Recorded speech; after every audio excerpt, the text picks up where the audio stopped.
Hi everyone.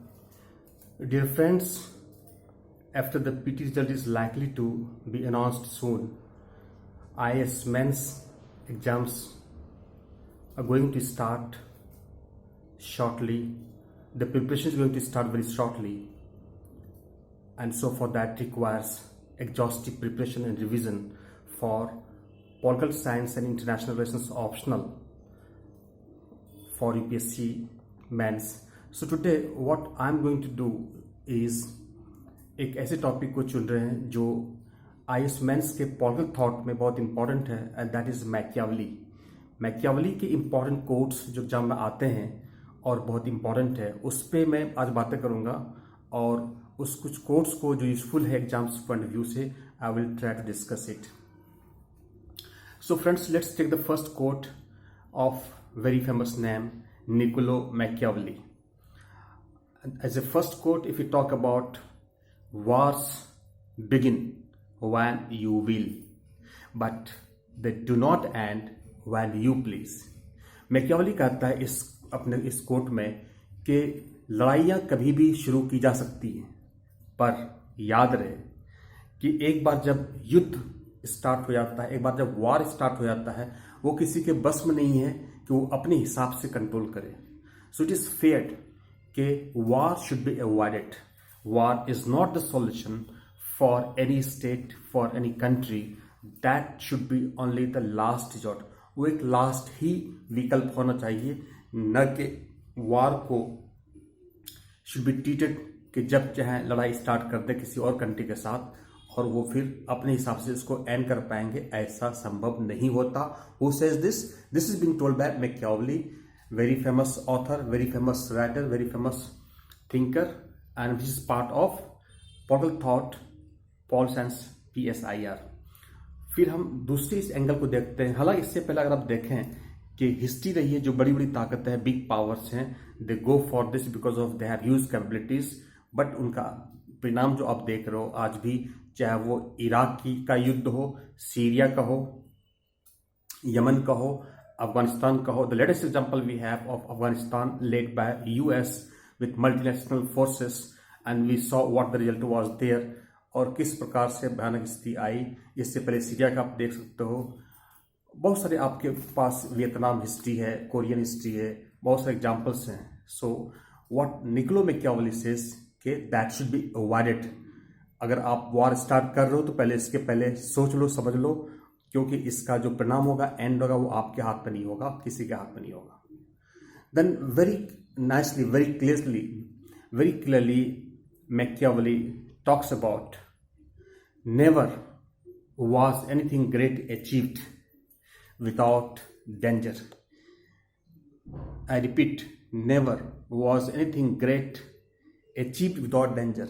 अब यहाँ पे ये कह रहा है कि किसी भी स्टेट के लिए, because it talks about state and Prince, किसी भी स्टेट के लिए इंपॉर्टेंट है कि जब तक वो स्टेट रिस्क नहीं लेगा, जब तक वो स्टेट वेंचर नहीं करेगा, जब तक वो स्टेट अपने नेशनल इंटरेस्ट को प्रोक्योर करने के लिए, उसको उसकी प्राप्ति के लिए जब तक तत्पर नहीं रहेगा, प्लानिंग नहीं बनाएगा और सही समय का इंतजार नहीं करेगा, जब तक मैदान में नहीं जाएगा, तब तक युद्ध नहीं जीता जा सकता है और उनकी जीत नहीं हो सकती है। So it's very important for any state that risk has to be taken, but risk should be taken in such way which could be conducive.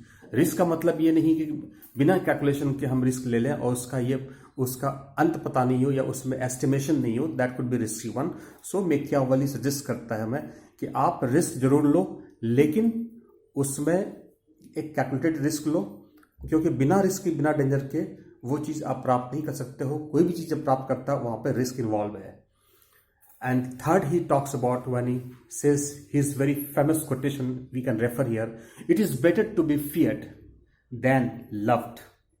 ये कह रहा है अगर आपको लव और डर में अगर चुनने की बात आए, या if you can not be both, अगर आप दोनों में से दोनों, लव और फियर दोनों को अपने साथ नहीं रख पाते हो, उसको चूज नहीं कर पाते हो, तो मैकियावेली सजेस्ट कि एक स्टेट को, एक ह्यूमन बीइंग को should always go for fear, not love.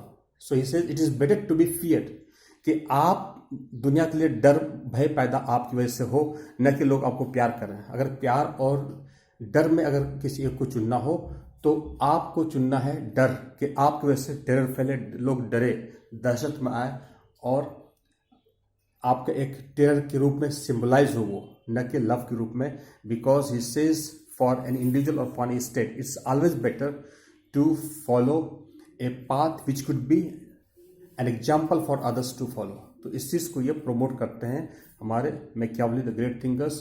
तो let's have the next one and that's about what he says, he can be quoted here. The wise man does at once what the fool does finally. What he's telling here in this particular line कि जो wise man होता है वो हमेशा एकदम से, अगर कहीं पे स्टैंड लेना हो, कहीं सिचुएशन आती है तो वहां पे वो स्टैंड वेरी क्लियर लेता है एंड वेरी डिसाइसिव स्टैंड लेता है। वहां पे उसे कोई कंफ्यूजन नहीं होता, वहां पे वेट नहीं करता है कि स्थितियां माकूल होंगी, समय ये होगा वो होगा। उस स्थिति में जब बड़े बड़े डिसीजंस लिए आते हैं तो उसके लिए सोचने के लिए समय नहीं दिया जाता है, वो आपको ऑन द स्पॉट डिसाइड करना होता है। This what being told and narrated and clearly defined by Machiavelli, who is very famous thinker in our syllabus. तो he suggests this, and basically this is particularly useful even in today's contemporary world, and that's very wisely being interpreted. In this part, we go for the next point now. That's about as a part of quotation. Whoever conquers, he says, whoever conquers a few town and does not demolish it. कह रहे कोई भी state, अगर कोई शहर, कोई नगर, कोई city फतेह करता है, उसकी विजय प्राप्ति करता है, कंकर करता है, तो उसे डिमोलिश करना चाहिए, उसको फिनिश करना चाहिए। और उसको अगर फिनिश नहीं करता, डिमोलिश नहीं करता, तो what happens, he commits a great error.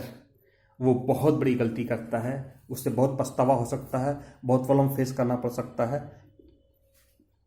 And may expect to be ruined himself।